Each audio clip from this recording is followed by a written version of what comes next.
ഈ ഹോട്ടൽ ഹാരിസൺസിൽ ചെന്നൈയിൽ വർക്ക് ചെയ്യുന്ന സമയത്താണ് ഞാൻ ദുൽഖർ പുള്ളി അന്ന് എനിക്ക് ഒന്ന് 10th-10th പഠിക്കുന്ന സമയത്താണ്.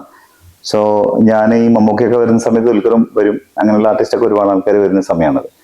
അപ്പൊ ഞാൻ വൺസ് ചെയ്തപ്പോ ദുൽഖർ ഏകദേശം എനിക്ക് നമ്മളൊരു സ്റ്റൈൽ ഒരാൾ ചെയ്ത് കഴിഞ്ഞു കഴിഞ്ഞാൽ പിന്നെ അദ്ദേഹത്തെ ആ ഒരു സ്റ്റൈൽ ചെയ്താൽ മാത്രമേ അത് തൃപ്തിയാവുന്നുള്ളൂ എന്നുള്ളൊരു സൈക്കോളജിക്കൽ ഇതുണ്ട്. അപ്പം മേ ബി നമ്മളെക്കാളും നന്നായിട്ട് ചെയ്യുന്ന ഒരുപാട് സ്റ്റൈലിസ്റ്റ് ഉണ്ടാവും. പക്ഷേ as A person may be നിങ്ങൾ ഒരു പ്രാവശ്യം വന്നു അദ്ദേഹത്തിന്റെ ഒരു സ്റ്റൈൽ ഇഷ്ടപ്പെട്ട് കഴിഞ്ഞാൽ അടുത്ത പ്രാവശ്യം അദ്ദേഹം ഇല്ല എന്ന് പറയുമ്പോൾ നമുക്ക് നമ്മുടെ മൈൻഡിനുള്ളിൽ ഒരു സൈക്കോളജിക്കൽ ഒരു കംഫർട്ട് ഉണ്ടാവില്ല. സോ എനിക്ക് വന്ന ദുൽഖർ അങ്ങനെ റെഗുലറായിട്ട് വന്ന് ഞാൻ ബിസി ആകുന്ന സമയത്ത് എനിക്ക് വേണ്ടി 1-2 മണിക്കൂറൊക്കെ വെയിറ്റ് ചെയ്തോടെ ഇരിക്കും. അപ്പോൾ ഇല്ല ചേട്ടൻ കഴിഞ്ഞിട്ട് ഞാൻ ചെയ്യും, കുഴപ്പമില്ല, ഞാൻ വെയിറ്റ് ചെയ്തോളാം എന്ന് പറയും. സോ അതിനുശേഷം പിന്നെ പുള്ളി മൂവിയിലൊക്കെ വന്നതിന് ശേഷം പിന്നെ അങ്ങനെയുള്ള കോൺടാക്ട്സും കാര്യങ്ങളും. പക്ഷെ ഇപ്പം ദുൽഖറിന്റെ കൂടെ ഞാൻ ആഡ് ചെയ്യാൻ പറ്റി. ഓട്ടോ എന്ന് പറഞ്ഞിട്ടൊരു ഷർട്ട് ബ്രാൻഡ് ഉണ്ടല്ലോ, അദ്ദേഹത്തിന്റെ കൂടെ ആക്ട് ചെയ്തിട്ടുണ്ടായിരുന്നു. സോ അത് ഇതുപോലെ തന്നെ ഒരു എക്സ്പീരിയൻസ് ആണ്.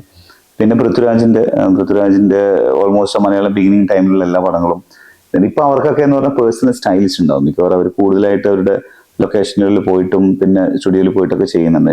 ഞാൻ ഈ പുറത്ത് പോകാത്ത കാരണം എനിക്ക് അങ്ങനെയുള്ള കോൺടാക്റ്റുകളോ പിന്നീട് അങ്ങനെയുള്ള കോൺടാക്റ്റുകൾ ഉണ്ടായിട്ടില്ല. പക്ഷെ എപ്പോഴും വിളിക്കും, കാര്യങ്ങളൊക്കെ അന്വേഷിക്കും, എല്ലാ ആൾക്കാരായിട്ട് നല്ല പരിചയമാണ്. പൃഥ്വിരാജ് എൻ്റെ അടുത്ത് ഇതുപോലെ ഫസ്റ്റ് ഞാൻ അക്കാഡമിയിൽ ജോയിൻ ചെയ്യുന്ന ഞാൻ ആക്ച്വലി ട്രെയിനറാണ്. ഒരു പിവറ്റ് പോയിന്റ് എന്ന് പറഞ്ഞ അക്കാഡമിയിൽ ട്രെയിനറായിരുന്നു, ഹെയർ ആൻഡ് സ്കിന്നിന്റെ. അപ്പോ അദ്ദേഹം ആദ്യമായിട്ട് വരുന്നത് അദ്ദേഹത്തിന്റെ അമ്മ മാഡം ഇതുവരെ വന്നപ്പോ പിന്നെ എൻ്റെ മോനിങ്ങനെ മലയാളത്തിൽ അഭിനയിക്കുന്നൊക്കെ ഉണ്ട്, മോനെ പൃഥ്വിരാജ് എന്ന പേര്. അപ്പം ഒരു വർഷം ഞാൻ ഇങ്ങോട്ട് കൊണ്ടുവരാം, അതുപോലെ ഒരാളൊന്നും സെറ്റ് ആയിട്ടില്ല, മര്യാദ സ്റ്റൈലിങ് ചെയ്യാൻ അങ്ങനെയാണെന്നൊക്കെ പറഞ്ഞു. അപ്പൊ ഞാൻ തമിഴ്നാട്ടിലായത് കാരണം നമ്മൾ മലയാളിയാണോ എന്നൊന്നും ആർക്കും അറിയില്ലല്ലോ. അപ്പൊ പൃഥ്വിരാജ് വന്നു, അദ്ദേഹത്തിന്റെ പടത്തിന്റെ ഒരു വർഗം എന്ന് പറഞ്ഞത് ഒരു മൂവിയുടെ ഒരു കാര്യമായിരുന്നു. അപ്പം എൻ്റെ അടുത്ത് കഥയൊക്കെ എടുത്തു. എല്ലാം ഇംഗ്ലീഷിൽ മാത്രമേ സംസാരിക്കുള്ളൂ, ഞാനും വേറെ മലയാളം ഒന്നും പറഞ്ഞിട്ടുണ്ടായിരുന്നില്ല. അപ്പോൾ സ്റ്റൈലൊക്കെ ചെയ്തു, പുള്ളിക്ക് ഭയങ്കര ഹാപ്പിയായി. അപ്പൊ എന്തോ പറഞ്ഞു വന്നപ്പോ അല്ല നിങ്ങൾ മലയാളിയാണ്, എന്നിട്ട് ഇത്ര നേരം മലയാളത്തിൽ സംസാരിക്കാൻ ഞാൻ എന്നോട് ചോദിച്ചു. അങ്ങനെയല്ല, ഡിസ്റ്റർബ് ആണ്ടെന്ന് എഴുതിയിട്ട് നമ്മളെ ജോലി അത്രേ ഉള്ളൂ.